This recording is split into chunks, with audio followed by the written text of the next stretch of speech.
Greetings, and welcome to my special Purple Portal. This is your hostess, Elaine Bartlett, your somewhat reluctant mystic. And indeed, I am a wonderer and a wanderer.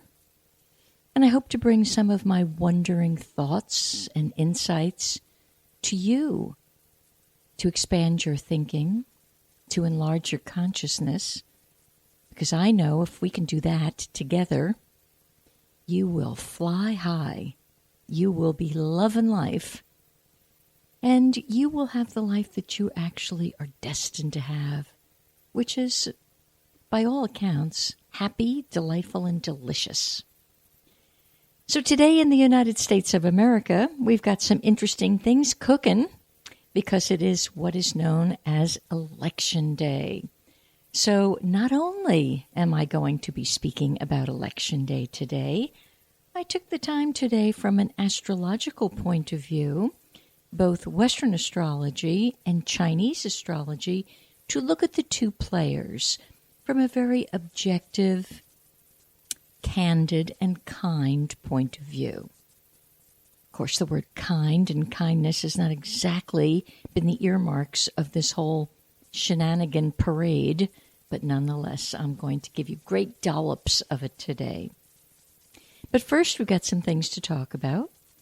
We're still, of course, under the sign of Scorpio, and that does mean death and dying, transition, transformation, rebirth, kind of the whole down into the ashes, into the phoenix routine. So I'm asking you to please look at your life and see where you should be letting go. That's the dying cycle, so that you can embrace the new. And I'll probably be asking it one more time even next week as we begin to approach the end of the Scorpio cycle. In the meantime, I do have a gal, Linda Kay, who is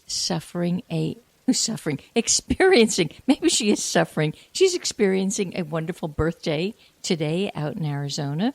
So hats off to you, my Linda, and hope it's a magical day.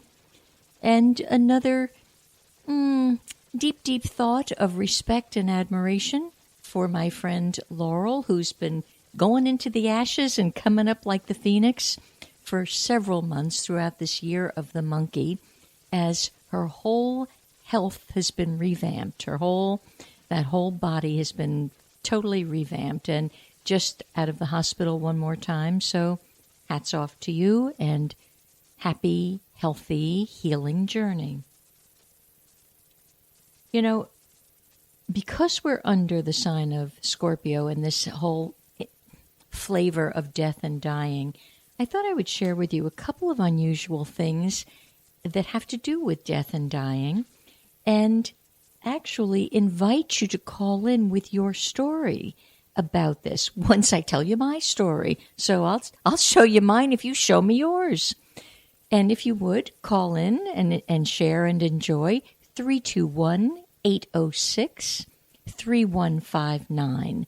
321-806-3159. And there's no gremlin that will greet you. It's the wonderful manager and owner of this delightful talk network radio, Jeff, and he'll pipe you right on through to me. If you're hesitant to be live on air with me, feel free to ask any questions or concerns right directly to my email, which is purpleportal777@gmail.com. So again, that's purpleportal777@gmail.com. And please go to my website and check out who I am and what I'm all about. And the website is higherconsciousness.com.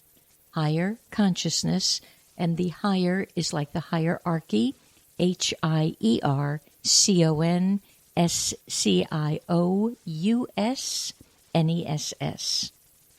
So to continue here with a little bit of the death and dying theme for the month, I thought I would share with you a couple of unusual, I guess, situations that occur to people. And one of them is a very unusual occurrence called phone calls from the dead. And I don't know if any of you have ever received a phone call from the dead. There's actually a book written on it. The title is Phone Calls from the Dead. I don't have the author's name, but I know I do have a copy of it somewhere in my library. So phone calls of the dead actually goes along this line. Your phone rings, you pick it up, and you actually hear the voice of someone who is supposedly dead. We don't die. That's a myth. Your body dies, but and the awareness of your ego and your mind dies. But the essence of you, the pure presence, it can't die because it had no beginning and it has no end. And that pure essence is what can connect with you. And several years ago, probably now about the year 2010 or 11, my sister crossed over in 2010, and she, as I, were metaphysicians. And she had promised before she left she'd keep in touch. And I assured her that I would expect it and embrace it. So one day, about maybe 5 or 6 months after she left, I was in a sound sleep. It was about 6 o'clock in the morning, and the phone rang. And some which way, I reached over. It was a portable phone. I reached over, put it to my ear, and I could hear her speaking to me. I was so excited. I couldn't even carry on. I was like, oh my God, are you okay? How is everything? What's happening? And the phone seemingly went dead. Then I was wide awake, screaming into the phone, wait. And there was, at that point, no one there. But she had actually used the instrument of a telephone to connect. And one of the reasons I bring that up is because I have yet another sister, and she's going through a little bit of a bumpy time right now. And she was very close to my mother, who's also crossed over. And last night, about 9:30, I'm bopping around, minding my own business, I don't know, doing innocent little chores. Without a shadow of a doubt, I heard my mother speak to me, saying, call your sister. Call her right now. Tell her everything's going to be fine. She shouldn't worry. And I kind of brushed it aside, thinking, come on, I'm nuts. I'm going around the bend here. About 5 minutes later, please call your sister. Tell her not to worry. Well, by the second time I got the message, I dialed up immediately into New Jersey, and here this lovely being gets on the phone. I'm like, Julie, are you okay? Was today particularly worrisome because your mother had a message for you? And she could hardly speak. And she's like, oh, well, didn't she tell me anything else? Isn't there some timing on when this will lift? Well, they don't really have timing in that dimension, and there is no such thing. But you have to be assured that everything is going to work out, and try your best to put your worry down. And we both had a chuckle because this sister has always been known as the worry wart in the family. So we talked a few more minutes, and I could tell she was teary but very thankful. And the final one, now remember, if you have a good story, you have to call in 321-806-3159. Because I won't think you're nuts. I'll be like, yes, that is so fabulous.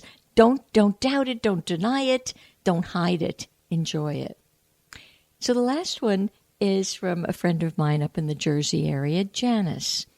And Janice also has been doing a yeoman amount of work to learn and make inner corrections and try to do her very best at healing her life and thus the lives of anyone she touches.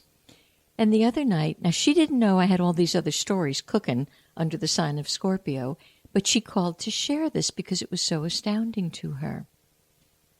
She has been on a cleaning rampage. Now, many of my troop has been on a cleaning rampage since Lakshmi's visit a couple of weeks ago, but it's the time for us to let go of all of our junk, whether it's physical, emotional, mental, spiritual, let it all go. So she was in that mode, and she had been up in her attic sorting through volumes of paperwork that had to be shredded. And as she's up there, and I don't know if you've ever been up into the attics in New Jersey, many of them in these old homes, they're low ceilings, they're kind of dim, kind of creepy, kind of dusty. Well, that's where she was.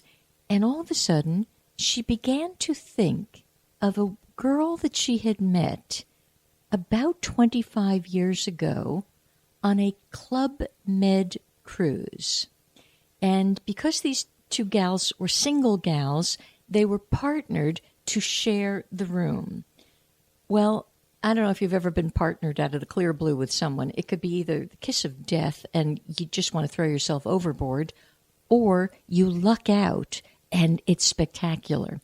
Well, she lucked out, and these two women developed a very strong friendship, which continued for about 8 years or so.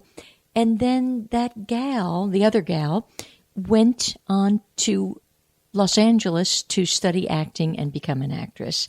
And then they kind of lost touch, and finally even the Christmas cards come to a stop. But all of a sudden, my friend Janice is up in the attic, and this girl is clearly in her thoughts.